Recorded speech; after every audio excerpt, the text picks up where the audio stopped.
श्री कृष्ण। श्रीमद् भगवद गीता के 6ठे अध्याय आत्म संयम योग में आप सबका स्वागत करती हूँ। 5वें अध्याय के आरंभ में अर्जुन ने यह बात पूछी थी कि सांख्य योग और कर्म योग, इन दोनों में मेरे लिए क्या श्रेष्ठ है। तो इसके उत्तर में भगवान ने कहा कि ये दोनों ही कल्याण करने वाले हैं, परंतु कर्म संन्यास और कर्म योग, इन दोनों में कर्म योग श्रेष्ठ है। तयोस्तु कर्म संन्यास सात कर्म योगो विशिष्यते। तो अब दोनों कल्याण करने वाले कैसे हैं, इसका वर्णन भगवान ने 5वें अध्याय के 26वें श्लोक तक किया था। फिर सांख्य योग तथा कर्म योग के लिए उपयोगी और स्वतंत्रता से कल्याण करने वाले ध्यान योग का संक्षेप से 2 श्लोकों में वर्णन किया तथा अंत में अपनी ही तरफ से भक्ति की निष्ठा बताकर 5वें अध्याय के विषय का उपसंहार किया गया। तो अब पुनः कर्म योग की श्रेष्ठता बताने के लिए भगवान 6ठे अध्याय का विषय आरंभ करते हैं। किंतु 6ठा अध्याय प्रारंभ करने से पहले एक बार पिछले श्लोक दोहरा लेते हैं। नहीं भोग विषयासक्त जो जन आत्म सुख पाता वही, वह ब्रह्मयुत अनुभव करे अक्षय महासुख नित्य ही। जो बाहरी संयोग से हैं भोग दुख कारण सभी, है आदि उनका अंत उनमें विज्ञ नहीं रमते कभी। जो काम क्रोधावेग सहता है मरण पर्यंत ही, संसार में योगी वही नर सुख सदा पाता वही। जो आत्मरत अंतः सुखी है ज्योति जिसमें व्याप्त है, वह युक्त ब्रह्म स्वरूप हो निर्वाण करता प्राप्त है। निष्पाप जो कर आत्म संयम द्वंद्व बुद्धि विहीन है, रत जीव हित में ब्रह्म में होते वही जन लीन है। यति काम क्रोध विहीन जिनमें आत्मज्ञान प्रधान है, जीता जिन्होंने मन उन्हें सब ओर ही निर्वाण है। धर दृष्टि भ्रिकुटी मध्य में तज बाह्य विषयों को सभी, नित नासिका चारी किए समप्राण और अपान भी। वश में करे मन बुद्धि इंद्रिय मोक्ष में जो युक्त है, भय क्रोध इच्छा त्याग कर वह मुनि सदा ही मुक्त है। जाने मुझे तप यज्ञ भोक्ता लोक स्वामी नित्य ही, सब प्राणियों का मित्र जाने शांति पाता है वही। तो अब प्रारंभ करती हूँ 6ठे अध्याय का पहला श्लोक, जिसमें भगवान एक बार फिर कर्मयोग की ही विशेषता बताते हुए आगे बढ़ते हैं। अनाश्रितः कर्म फलम कार्यम कर्म करोति यः, स सन्न्यासी च योगी च न निरग्निर्चाक्रियः। अर्थात कर्म फल का आश्रय न लेकर जो कर्तव्य कर्म करता है वही सन्यासी तथा योगी है, और केवल अग्नि का त्याग करने वाला सन्यासी नहीं होता तथा केवल क्रियाओं का त्याग करने वाला योगी नहीं होता। तो यहाँ इन पदों का आशय यह प्रतीत होता है कि मनुष्य को किसी उत्पत्ति विनाशशील वस्तु व्यक्ति घटना परिस्थिति क्रिया आदि का आश्रय नहीं रखना चाहिए, कारण कि यह जीव स्वयं परमात्मा का अंश होने से नित्य निरंतर रहने वाला है, और यह जिन वस्तु व्यक्ति आदि का आश्रय लेता है वे उत्पत्ति विनाशशील तथा प्रतिक्षण परिवर्तित होने वाले हैं। तो वे तो परिवर्तित होने के कारण नष्ट हो जाते हैं, और यह मनुष्य खाली का खाली रह जाता है। केवल रीता ही नहीं, मतलब खाली ही नहीं रहता, उनके राग को भी पकड़े रहता है। तो जब तक यह उनके राग को पकड़े रहता है तब तक इसका कल्याण नहीं होता, अर्थात वह राग उसके ऊंच नीच योनियों में जन्म लेने का कारण बन जाता है।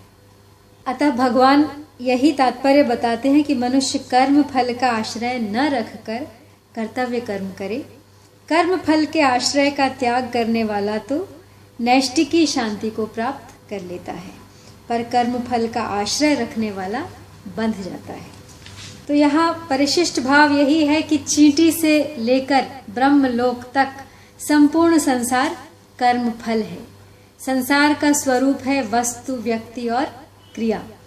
वस्तु मात्र की प्राप्ति और अप्राप्ति होती है, व्यक्ति मात्र का संयोग और वियोग होता है तथा क्रिया मात्र का आरंभ और अंत होता है। तो जो वस्तु, व्यक्ति और क्रिया तीनों के आश्रय का त्याग करके प्राप्त कर्तव्य का पालन करता है, वही सच्चा सन्यासी तथा योगी है। जो कर्म फल का त्याग न करके केवल अग्नि का त्याग करता है, वह सच्चा सन्यासी नहीं है। और जो केवल क्रियाओं का त्याग करता है, वह सच्चा योगी नहीं है। कारण कि मनुष्य कर्म फल से बंधता है, अग्नि से अथवा क्रियाओं से नहीं। तीसरे अध्याय के तीसरे श्लोक में भगवान ने 2 निष्ठाएं बताई थी, सांख्य निष्ठा और योग निष्ठा, यानी सांख्य योग और कर्म योग। फिर उन्होंने 5वें अध्याय के 4 और 5वें श्लोक में सांख्य योग और कर्म योग दोनों को एक फल वाला बताया था। अब यहाँ भगवान उसी भाव को लेकर कहते हैं कि जिसने कर्म फल का त्याग कर दिया है, वही सच्चा सांख्य योगी और कर्मयोगी है। तात्पर्य है कि चित्त वृत्तियों का निरोध करने मात्र से कोई योगी नहीं होता। योगी तभी होता है जब वह कर्म फल का त्याग कर देता है। कारण कि जब तक कर्म फल की चाहना है, तब तक वृत्ति निरोध करने से सिद्धियों की प्राप्ति तो हो सकती है, पर कल्याण नहीं हो सकता। तो पूर्व श्लोक में यह कहा गया कि जो सन्यासी है वही योगी है, पर इनका एकत्व किसमें है, इसका वर्णन आगे के श्लोक में करते हैं। यम संन्यासमिति प्राहुर्योगम तम विद्धि पांडव न ह्य संन्यस्त संकल्पो योगी भवति कश्चन।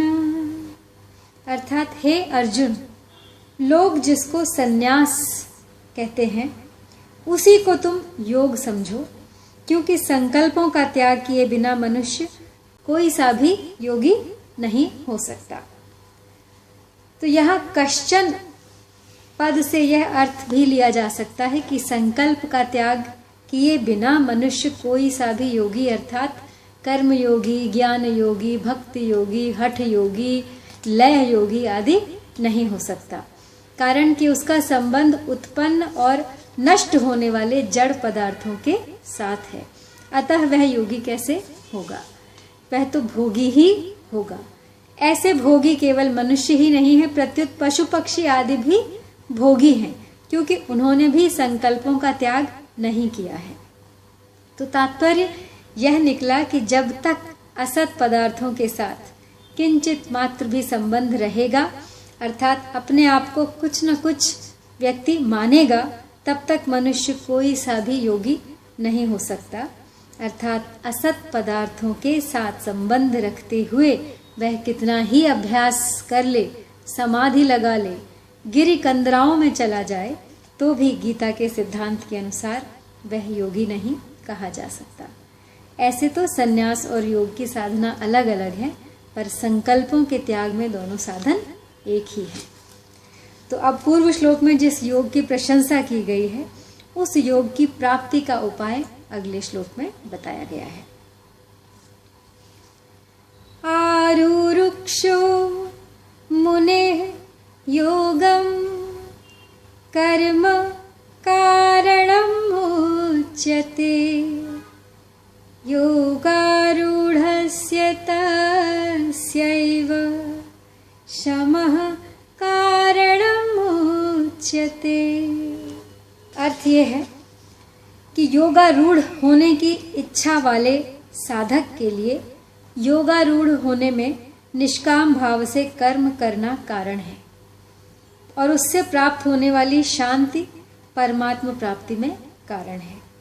तात्पर्य है कि परमात्म प्राप्ति में कर्म कारण नहीं है, प्रत्युत कर्मों के संबंध विच्छेद से होने वाली शांति कारण है। यह शांति साधन है, सिद्धि नहीं। तो विवेक पूर्वक कर्म करने से ही कर्मों का राग मिटता है, क्योंकि राग मिटाने की शक्ति कर्म में नहीं है, प्रत्युत विवेक में है। अब जिसकी योगारूढ़ होने की लालसा है वह सब कर्म विवेक पूर्वक ही करता है। विवेक तब विकसित होता है जब साधक कामना की पूर्ति में परतंत्रता का और अपूर्ति में अभाव का अनुभव करता है। परतंत्रता और अभाव को कोई नहीं चाहता, जबकि कामना करने से ये दोनों ही नहीं छूटते। तो यहाँ पर कर्मी यानी भोगी भी कर्म करता है और कर्म योगी भी कर्म करता है, और उन दोनों के उद्देश्य में बड़ा भारी अंतर है। एक आसक्ति रखने के लिए अथवा कामना पूर्ति के लिए कर्म करता है और एक आसक्ति का त्याग करने के लिए कर्म करता है। भोगी अपने लिए कर्म करता है और कर्मयोगी दूसरों के लिए कर्म करता है। अतः आसक्ति पूर्वक कर्म करने में समान होने पर भी आसक्ति त्याग के उद्देश्य से दूसरों के लिए कर्म करता है, वह योगी योगारूढ़ हो जाता है। तो कर्म करने से ही योगी की पहचान होती है, अन्यथा नहीं। तो अब योगारूढ़ कौन होता है, इसका उत्तर आगे के श्लोक में भगवान दे रहे हैं। यदा हि नेन्द्रियार्थेषु न कर्म स्वनुषज्जते सर्वसंकल्प संन्यासी योगारूढ़स्तदुच्यते। कारण कि जिस समय न इंद्रियों के भोगों में तथा न कर्मों में ही आसक्त होता है, उस समय वह संपूर्ण संकल्पों का त्यागी मनुष्य योगारूढ़ कहा जाता है। तो सभी संकल्पों को भी त्याग देना एक योगी की निशानी है। तो परिशिष्ट भाव यहाँ पे ये है कि योगारूढ़ की पहचान क्या है। इसके लिए यहाँ 3 बातें बताई हैं। पदार्थों यानी वस्तुओं, व्यक्तियों में आसक्ति ना होना, क्रियाओं में आसक्ति ना होना और संपूर्ण संकल्पों का अर्थात मन चाही का त्याग होना। तात्पर्य है कि इंद्रियों के भोगों में और क्रियाओं में आसक्ति ना हो तथा भीतर से यह आग्रह भी ना हो कि ऐसा होना चाहिए और ऐसा नहीं होना चाहिए। जिसकी न तो पदार्थों में आसक्ति है और न पदार्थों के अभाव में आसक्ति है, न क्रियाओं में आसक्ति है और न क्रियाओं के अभाव में आसक्ति है, यथा न कोई संकल्प है, वह योगारूढ़ है। तात्पर्य है कि पदार्थ मिले या ना मिले, व्यक्ति मिले या ना मिले, क्रिया हो या ना हो, इसका कोई आग्रह नहीं होना चाहिए। साधक को विचार करना चाहिए कि ऐसी कौन सी वस्तु है जो सदा हमारे पास रहेगी और सदा हम उसके पास रहेंगे। ऐसा कौन सा व्यक्ति है जो सदा हमारे साथ रहेगा और हम सदा उसके साथ रहेंगे। ऐसी कौन सी क्रिया है जिसको हम सदा करते रहेंगे और सदा हमसे होती रहेगी। सदा के लिए हमारे साथ ना कोई वस्तु रहेगी, ना कोई व्यक्ति रहेगा और ना कोई क्रिया रहेगी। एक दिन हमें वस्तु, व्यक्ति और क्रिया से रहित होना ही पड़ेगा। अगर हम वर्तमान में ही उनके वियोग को स्वीकार कर लें, उनसे असंग हो जाएं, तो जीवन मुक्ति स्वतः सिद्ध है। तात्पर्य है कि वस्तु, व्यक्ति और क्रिया का संयोग तो अनित्य है, पर वियोग नित्य है। नित्य को स्वीकार करने से नित्य तत्व की प्राप्ति हो जाती है और कोई अभाव शेष नहीं रहता। तो यहाँ जैसे लिखने के समय लेखनी को काम में लेते हैं, लिखना पूरा होते ही लेखनी को ज्यों का त्यों रख देते हैं, ऐसे ही साधक कार्य करते समय शरीर से काम ले लें और कार्य पूरा होते ही उसको ज्यों का त्यों रख दें। अर्थात उससे असंग हो जाए तो प्रत्येक क्रिया के बाद उसकी योग समता में स्थिति होगी। अगर क्रिया से सर्वथा संबंध विच्छेद हो जाए तो वह योगारूढ़ हो जाएगा। तो क्रिया और पदार्थ यानी ऐश्वर्य की आसक्ति से पतन होता है। इसलिए न तो क्रिया में आसक्ति हो न फल में आसक्ति हो।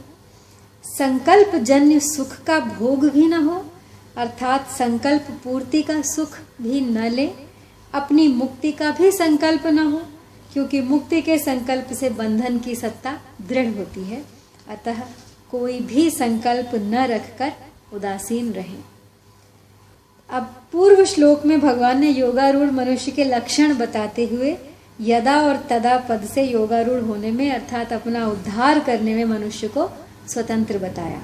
अब आगे के श्लोक में भगवान मनुष्य मात्र को अपना उद्धार करने की प्रेरणा करते हैं। कहते हैं, उद्धरेत् आत्मनात्मानं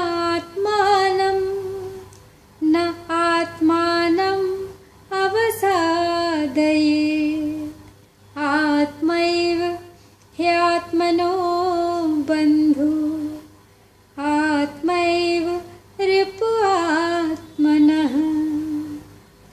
यानी अपने द्वारा अपना उद्धार करे, अपना पतन न करे, क्योंकि आप ही अपना मित्र है और आप ही अपना शत्रु है।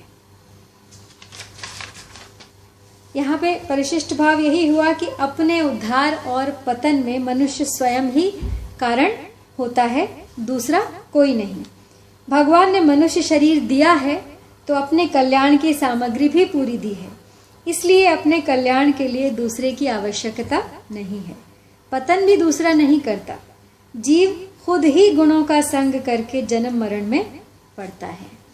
गुरु, संत और भगवान भी तभी उद्धार करते हैं जब मनुष्य स्वयं उन पर श्रद्धा विश्वास करता है, उनको स्वीकार करता है, उनके सम्मुख होता है, उनसे उनकी शरण होता है, उनकी आज्ञा का पालन करता है।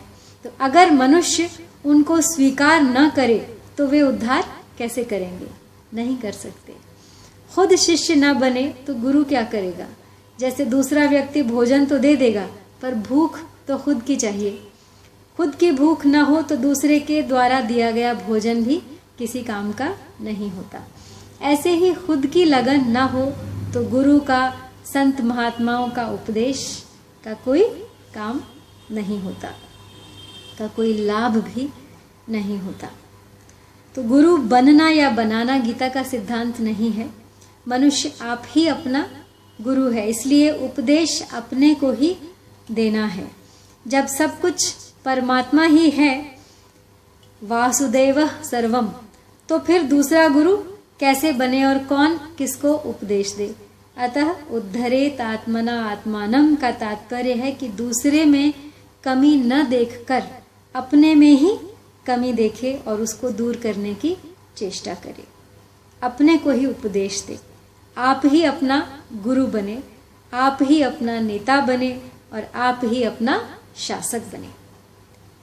तो आज यहीं पर समाप्त करती हूँ। अब इससे आगे कल, तब तक के लिए आपसे विदा। जय श्री कृष्ण।